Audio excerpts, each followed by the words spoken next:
Right. Hello, everyone. This is Holly Chantal, the president of the Land of Brand, and you are in the Land of Brand Laboratory, or as I like to call it, the LOBoratory for short. And if you've never joined us before, we have been meeting for 4 or 5 years now. It started in 2012, every second and fourth Wednesday. And we talk about different experiments in your brand. So, different ways that you can be standing out, differentiating yourself, and becoming known as the go to coach in your niche. And these topics are completely free. There are replays on the blog, so you can sign up for reminders to be here live. And I do take questions and comments from participants as we go along. But really, this is just little snippets of information that you can implement right away into your business. Today, we're going to be talking about why the best brands are actually not unique, so that you can stop giving yourself a brain cramp trying to be completely original, because you know what? It's kind of impossible at this point. And it's something that I know I run into quite a bit when I'm naming programs or I'm coming up with these sweet domains, and you go and try to register them, or you do a quick trademark search or even a Google search, and it's been used over and over and over again. So what I have found working in branding for the last 8 years and creating brands for nearly 200 clients so far is that originality is a little bit overrated. And if we look at the biggest brands out there, I'm talking like Apple, Google, Nike, Coca-Cola, all of these very recognizable brands, what they're hanging their hat on as what is their brand is not something that is outlandishly different. And you also can apply these same concepts to your business. So what we're going to talk about today is what does make a brand stand out. If it's not being outlandishly different, if it's not needing to be completely unique, what does it take to stand out in the marketplace? Because as a coach, you know, there are tens of thousands of other coaches, probably hundreds of thousands of coaches at this point, and many of them are offering very similar or the same services you are. So how do you stand out in that sea of sameness? We're also going to talk about the most recognizable brands in one word. So I have some examples of different brands. You're welcome to type some brands into the chat, and as long as I'm familiar with them and I can remember a commercial from them, I can give you what their brand is in one word. And so you guys can kind of see how this works. And last but not least, finding your totally ununique brand. So how do you put your brand in one word, and what does that mean, and how does it make you stand out? So without further ado, let's go. So there's a few different ways to stand out. Something, if you're picturing kind of seeing a group of people or going around in your day-to-day life, certain things are going to catch your eye. So this is the same concept or the same idea as when you're marketing yourself or your clients are seeing marketing. They see a lot of the same. They see the day-to-day. They kind of don't really notice it. You become immune to marketing. You become immune to all of these advertisements and these Facebook ads and these blog articles and all of these different things that are trying to grab your attention day to day.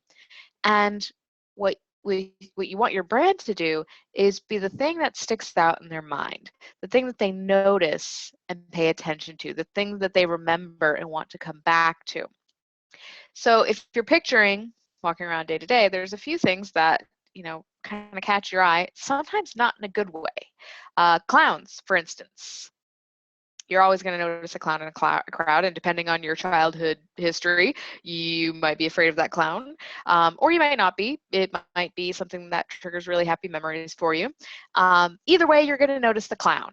So the clown is the garish colors, the, you know, not wearing the same thing as everyone else. It's that completely unique, different thing in this sea of same.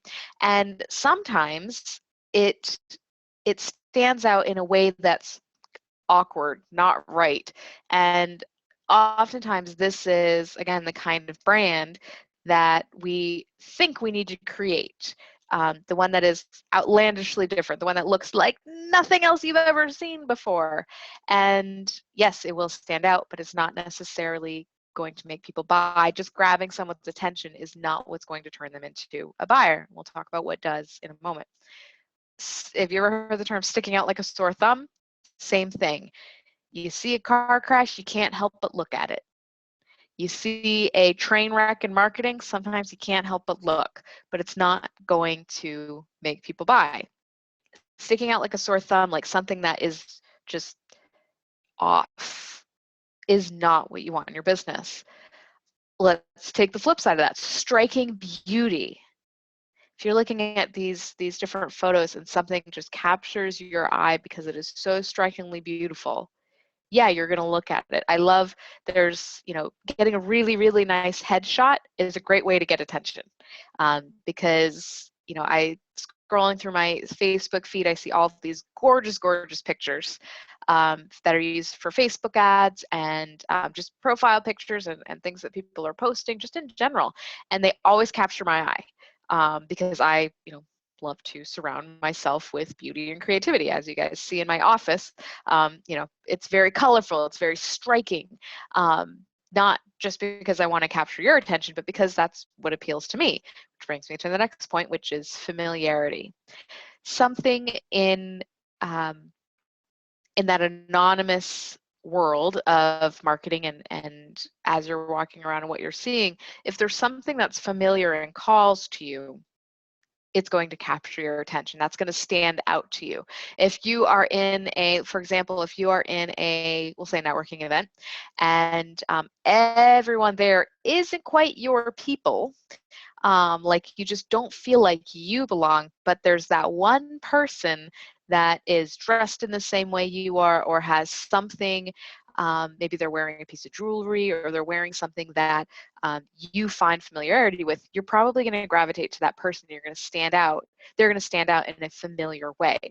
So as you can see, there's a lot of different ways to stand out, and all of these can be applied to your marketing, your persona, and essentially your brand. And they don't all have to be something where it's like you're sticking out like a sore thumb or you're the clown. It can be beauty. It can be familiarity. And familiarity is something that's really not that different than what people are seeing day to day. So let's talk about, back up. So like I said, all of these things are standing out, catching someone's eye, but that doesn't necessarily mean they're going to buy from you. None of these things are on their own are going to move someone toward a sale. So capturing someone's attention is different than converting them into a buyer. And I think everyone needs to kind of wrap their head around that when it comes to your brand, because when we're thinking about branding, usually the first thing that comes to mind is the colors, the logo, the catchy tagline. It's those external expressions of a brand that you think of. And those things, again, might capture an eye, but it's not going to move someone toward a sale. So your brand is much more fundamental than that, much more important and internal than all of the outside trappings that you see. Kind of like a book can't be judged by its cover. Same thing, your message is going to be more important than those outstanding visuals. So why do people buy? They buy what feels good and they buy what feels right. So there's two different sides here, just in these two sentences. What feels good, that's an emotional connection. I feel good about this. It's raising my vibration to even think about this. Like I am excited about this, or it feels good. Like this feels like exactly what I need, and that this person is someone I can trust. There's those feelings that go into making a decision. And then what feels right is more like the left-brained approach, like this person's methodology, the steps that I'm going to be taking. This feels like the right step. I feel logically like I can justify making this purchase. These two things combined are why people buy. So your brand needs to encapsulate these things. And when you can capture both the right and left brain, both the right and left brain reasons why people should be working with you, then you're going to stand out in a completely different way. You're going to stand out in a way that does get people to buy, not just, you know, catching someone's eye because you're sticking out like a sore thumb. So let's look at some of these big recognizable brands. And like I said, in the chat, which I believe is at the bottom of your screen, feel free to type in some of your favorite brands, and we'll explore, you know, what are their words? What is their brand really about? So Etsy, if I were to say sorry, my headset's restricting my movement. Etsy, if I were to describe their brand in one word, would be unique. Not that, you know, their concept is completely unique, but when you go to Etsy, you're looking for something that's one of a kind. You're looking for something handmade, something that is made for you. And uniqueness and that novelty that comes with it is what they're selling. So if you want to buy a commodity, you go to eBay. If you want to buy something that's custom made for your wedding, your baby, your a piece of jewelry just for you, you're going to go to Etsy because you want to stand out as different and with whatever it is that you're purchasing. You want it to be really for you. Jasmina suggests Harley Davidson. So Harley Davidson, shoot, I know this one is, of course, I'm totally blanking. So Harley Davidson, their brand is not about motorcycles. Like I can't give it to you in one word, but I can give you a little bit more of an explanation. So it's about being a part of a tribe. And Harley Davidson, their brand is about that feeling you get when you're on that motorcycle and the sound that it makes, the wind in your hair, the bros that are with you, or the sisters that are with you on the road. It's about being a part of that tribe. People that drive Harley Davidsons are different, think differently about their motorcycle than someone that's driving a Honda, for example. Like someone that's driving any other brand, you know, they're just looking for to take road trips, to drive, to, you know, be to feel that wind in their hair. But it's different. People that drive Harley Davidsons, they are obsessed with their motorcycle. You will not see a speck of dirt on them. They take really good care of them because it's more about the tribe. It's more about that feeling of belonging to Harley Davidson and belonging to the other people that are, you know, also buying the same thing. So I can't pinpoint the word. It's funny, you stumped me, Jasmine, which is unusual. Good job. I can't think of the one word, but it is a perfect example of how a brand is not about just standing out. It's about creating that feeling and uniting that tribe around the thing that feels good and feels right for you. JetBlue, service. So their slogan or their tagline that you see everywhere is just ask, which is a perfect example of, you know, how a very simple tagline that's not unique, it's not clever, it's not catchy, but it expresses their brand very succinctly.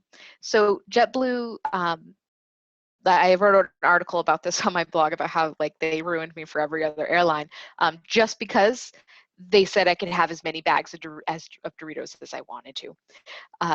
So that idea of just ask, service, like if you need something, just ask for it. It breaks down that barrier of people that might be afraid to ask for what they want, or they don't really want to speak up, or that kind of thing. And that feels good to certain people that might not want to speak up, like me. I'm usually kind of a go with the flow kind of person and don't ask for too much. And it feels right to the right people, the people that value that service over maybe the faster flight, or value that service over the less expensive ticket. So I'm going to make this point in a moment, but I just, just kind of want to show you again. Do you notice how this is about an idea, a feeling, not the price, not what the actual service is? So as I'm going through these, think about the feeling that you get and the logic behind it, not, what the actual service is. So Starbucks, again, is about belonging. Another word that might be is home. So Starbucks, their goal is to be your third place. So you have your home, you have your work where you spend your primary amount of time, and then you have Starbucks, which is like your third home away from home. So it's very personal. They want you to feel like you're in the place you belong, kind of like Cheers, like everybody knows your name, hence them putting your name on the cup. If they don't get your order right, they'll replace it, no questions asked. Like, this is your place. This is your second home. Verizon, reliable. This is a really good example of how you can take a really unoriginal idea like reliability, which you expect from any phone service, right? Well, Verizon has made it their brand. Other phone services might say, get the most data, or the most coverage, or the fastest. Each of those one words is going to resonate with different types of people. Some people are looking for the cheapest phone lines. Some are looking for the ones that are the fastest. Some are looking for all of that data. And then the people that are with Verizon will not leave Verizon because they say that they're reliable. Do I actually know if they're the most reliable? No. But that's what they are advertising. And if that is something that's important to you, that's where you're going to stay. I'm a prime example of that. My parents are in Maine. That's where I grew up. So we literally, we live in the woods. Getting cell phone services is no small feat. But Verizon is very reliable. They actually have coverage up there. And any other carrier I've used, I've always dropped calls. So I will stick with Verizon until the ends of the earth because they live up to their name, that they are reliable. So even though I pay probably quite a bit more than I would with a different company, I don't know if that company is reliable. That's not what they are standing for. So I'm not going to switch. And last but not least, would be progressive. So progressive is love. Progressive is love in that they love insurance. They nerd out about it. They love you. They want you to have the best policy ever that's customized for you and fits in your budget. So flow is like the embodiment of love. Like even it kind of cracks me up to think of the commercials where, it's almost like this weird love story where there's one like the rain is coming down and they're having like this really dramatic scene. So that is their brand. And we could take each of these brands and compare them to other companies that are in the same niche. And which I probably should have done less examples and done that. But I think you guys are getting the point here. Linda was kind enough to say Harley Davidson is freedom. And yes, I think that Harley Davidson is freedom. There might be more to it though, because I almost think that buying a motorcycle is about freedom. But yeah, maybe it is. Another one, I don't know if it's rebellion. It's like I'd have to look at one of their ads. So that's the thing, is like I get these from looking at ads or taglines or their actual marketing. I've never looked at Harley Davidson's marketing. I'm just kind of going from what I know about people that I know that drive Harley Davidsons. So if we looked at their ad, we might be able to pinpoint what it is. Maybe Linda's right. Maybe it is freedom. So thank you for offering that. And I don't see any other examples, so we're going to go ahead and keep moving. So notice that none of these are original ideas. Having your coffee made the right way, not really original, but it's something that you'll go to Starbucks for because they promise it. Asking for an extra bag of Doritos? What a novel idea. but other airlines aren't doing it. And none of these even have to do with the actual service offered. When I'm buying a plane ticket, I want to get to my destination. Why I buy from JetBlue has nothing to do with getting to my destination. So same thing with insurance. Insurance, most of the time people just want the cheapest coverage because they don't think they're ever going to use their insurance. So, and they don't want to be paying for something out the nose that they're very unlikely to use. And when they do use, it doesn't always seem to justify the cost. People just don't like insurance. But, it's a necessary evil, so we get it. So you are going to choose which insurance company you use based on that feeling and whether or not it feels right and it feels good to work with them. And the reality is that most policies are going to be very similar to each other. Most coverage, most pricing, like they're not really that different from each other because they're all competing with each other it's more of like a commodity. The other thing is that none of these are the only reason to buy from them. So this is where it comes in that your brand, so these brands are one word, but there's a lot of other reasons why you might buy from them. For example, Progressive's word might be love, and that's the personality of the brand, that's the thing that stands out about them, but they may also be the cheapest. I don't know. But if you're comparing a lot of different services or different providers, maybe they are the cheapest. They also might have the most streamlined system of filing a claim. They make it easy. I don't know because I don't work with them, but all of these things are going to weigh into your decision. So the brand is what stands out, but then there's also all of these other factors that go into making your decision. It is no different with your brand. So oftentimes when I'm working with my clients, we get down into what their brand is. What is their one word? And then how do we wrap all of their marketing around that? And the first thing that comes up is that, whoa, whoa, whoa, whoa, whoa, but I have all this other cool stuff. Like I want to make sure that everyone knows that I have all this other reasons to hire me. Like it's not just about this one thing.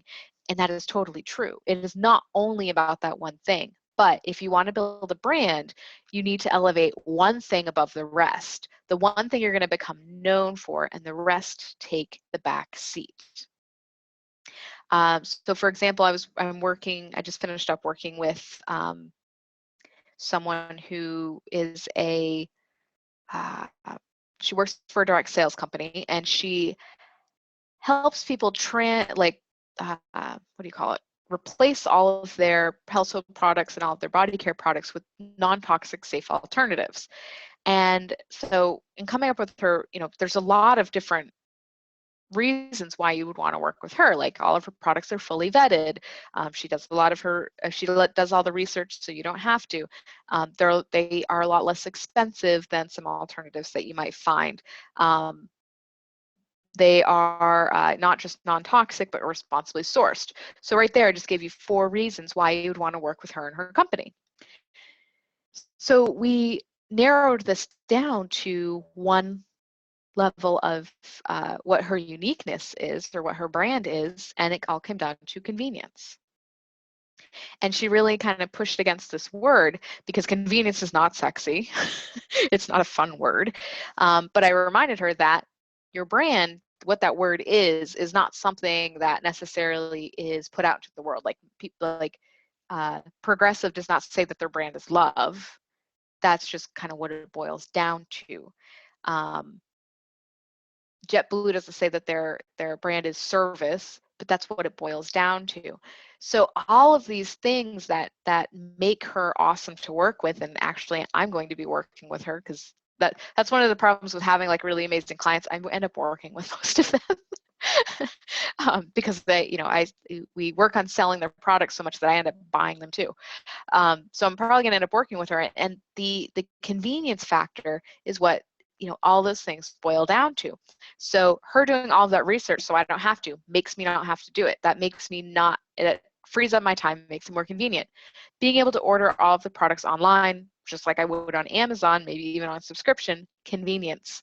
Not having to vet the products myself, convenience. Being able to trust that everything on that website is non-toxic, safe, responsibly sourced. I don't have to go looking at all the ingredients because, as she pointed out, some other companies sneak in ingredients that you would not want in them, or they might source their ingredients might not be sourced as responsibly as you think they are. And so we came up with examples of how she can use that in her marketing. But what it comes down to is convenience. That is what makes me feel good about hiring her. And what feels right is all of those methodologies that go into convenience. So I just want to drive home here that while one word for your brand may feel limiting at first, it actually opens up a whole new level of possibilities because you can be more consistent. You can take that word and you can apply it to a lot of different things. And it gives your marketing focus, and it makes it easier for you to actually be more self-expressed in your business and to do more with just one word. And we're not going to ignore everything else. They just are used in different ways. They don't become the thing that you repeat over and over and over again that you become known for. And also notice that none of these have to do with price.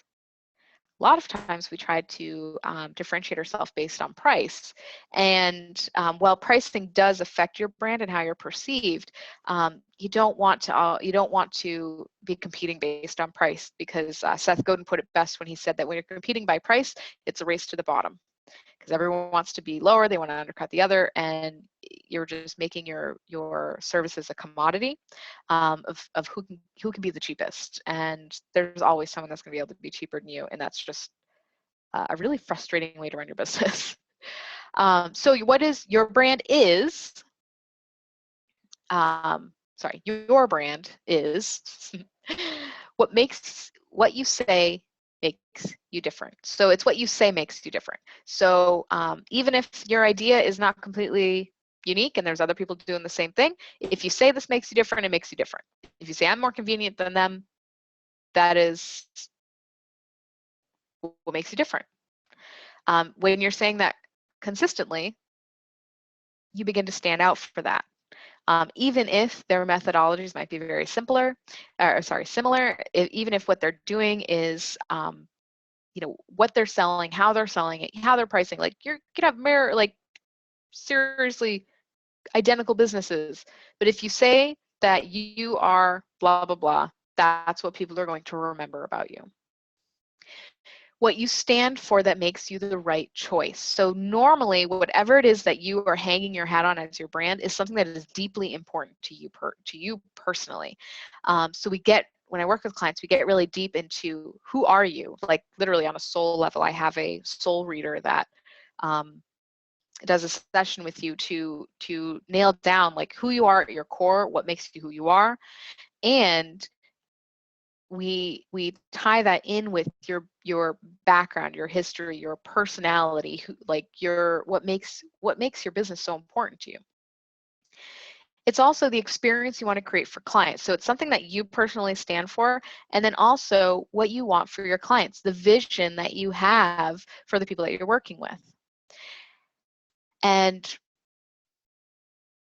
your brand is really, really simple when you know what it is. So that is probably the hardest part about branding, is narrowing down what it is, because there are so many options. There's so many different people telling you that your brand is this, your brand is that. You need these pieces, you need those pieces. But it really is simple. Like once you nail down what that brand is, and I usually try to get, like I said, down to one word, suddenly that one word colors everything you're doing. Decisions are easier. Your marketing's more effective. You begin to stand out, not because you're a sore thumb, but because you stand for something. And people hear that and it resonates with the right people because it feels right to them. So your brand, once you have it, is really, it's a simple thing. It takes a lot of complexity sometimes to get to what that simple thing is, which is why I'm here and why I have a very thriving business because it's not something everyone can do. But once you know what it is, it really makes everything else much easier. So how do you figure out your brand? So there's two kind of sides of your brand. Like, remember we said at the very beginning, you have the right brain and the left brain. Sorry, yeah, right brain, left brain. I don't know my lefts from my rights. So there's the experience, which is the emotional side of things. So your personality, your values, how you want people to feel. So we have the personality of the brand, and I get that down to like, what is your personality archetype? What is the language? What is the type of imagery that you use in order to evoke that experience? And then the position. This is the logically why people should be working with you. So why do you do what you do? Why do you do things the way you do? And what is the result that I'm going to have of doing things your way?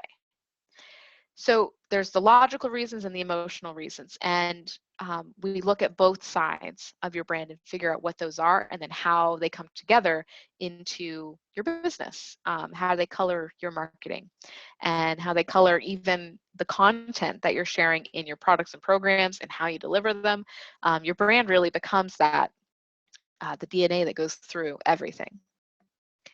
And once you have your brand, so once you know what it is, the key to making you stand out, even if you're not being outlandishly different or unique, is consistency. When you're consistent, that is what makes it a brand. Visibility is also what makes you a brand. A brand is basically something that is recognized. People see your stuff and know that it's you. It's like, I mean, like the original brand was, you know, a symbol on a cow's butt to show who they belonged to, where what line of stock they came from. So your brand is that same thing. It's that signature that makes it yours. And in order for that to become recognized, it has to be visible and it has to be consistent. It can't keep changing. And your brand will continue to mature and grow as you move forward. So it's not a one and done thing. Your logo might not change for a very long time, but like I said, that's not the core of your brand. The message is what's important, and that will evolve over time, but it's not going to do a total 180. It's going to grow and become more refined and become easier to understand, and it's going to most likely follow your clients in their own growth. So you may have heard that usually your ideal client is someone that's like who you were about 2 years ago. So you're always leading the way for them. So given that, your brand is never going to stay static, and most of us would not be satisfied if it stayed static, because you're always constantly growing and changing and becoming more mature in your business, so your brand will too. But once you know what that foundational brand is, all of those things become easier, and it strengthens as you grow versus becoming more confusing and diluted until you have to redo it, basically. And that's where most people end up rebranding, is because they've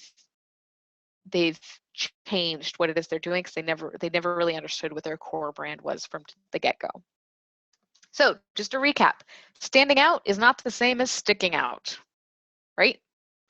We don't want to stick out like a sore thumb. We want to draw people in with what feels right, what feels good, because that is what's going to make them buy. Seeing a train wreck is not going to make me, buy something. It's just going to make me look. But if I see something that calls to me, that makes sense and that feels right, that's what I'm going to buy. Originality is not as important as consistency. If you say that you're different because of this and you say that consistently, that is what you will become known for. Whether or not that thing is completely unique. It doesn't need to be. It could be the same things everyone else is selling, but you say that this is what you stand for, it becomes yours. Your brand is a reflection of you, so who you are within, and it's more messaging. What the heck did I write here? Your brand is a reflection of you and more message. That makes no sense. And that is what will attract the most amazing clients to you. Oh, I think that's supposed to say you and your message, not more message. So your brand is a reflection of you and your message. So again, who you are at your core, what it is that you stand for, and that when you're authentically standing in your brand and that message, that is why people are going to hire you. And not only that, but not just anyone's going to hire you, but the people that resonate with you and why you do things the way you do, and they're the most amazing clients. I literally have the coolest clients. Like, they're awesome because they resonate with me and my message. So I think they're awesome. They might not resonate with everyone, and they might go to someone else and you know, not jive as well and not have that synergy. But the people that are attracted to me have synergy with me. So like, literally, I get to play all day. That is the type of business you want. You want the type of business where the people you're attracting to you are so like such a good fit that you have such great synergy that it feels like you're playing all day working with them. And the way you do that is your brand. Make sure that what you're putting out there is an authentic representation of you and your message, and you're going to attract, like attracts like. It's not like magnets where it's like opposites attract. You want to attract like, and have synergy with each other. So I don't see any questions. If you have anything that you'd like to follow up on, feel free to type them either in the Q&A or the chat. And next week, we are going to be, sorry, not next week, next call, which is April 12th. And I want to say our 150th episode is coming up in April. I can't remember if it's the 12th or if it's the next one. But we've been doing this for a long time. So on April 12th at noon, we're going to be talking about chicken, eggs, and websites. Which comes first? So we're going to solve that age-old conundrum of which comes first, the chicken or the egg, or your website. And if you want to learn more about how I can help you build your brand, definitely shoot me an email. I'd love to talk to you. If you don't know already, I'm doing a webinar tomorrow. You can either message me on Facebook or shoot me an email, holly@thelandofbrand.com, if you didn't get that invitation. It's called the Cookie Cutter Conundrum. And it's about differentiating yourself in really any market, which all markets are crowded these days. So we're going to, like, this was a very, let's see, we've been on the phone for like 30 minutes. Tomorrow's going to be like an hour and a half of getting like really deep into how do you build a brand. So I hope to see you then. And Jessamina says, wow, 150. Yeah, that's a lot. It kind of surprises me sometimes when I look at how many webinars I have on my computer. There's a lot, and they're all different. So that just goes to show you that there's a lot that can go into branding, and I can also show you how to make 150 topics out of anything you do. Carol says, thank you. You're awesome. This was so good. Awesome. Good. So I'm glad you enjoyed today's webinar. I'll see you in a couple weeks if I don't see you tomorrow, and I hope you all have an awesome day. Bye, everyone.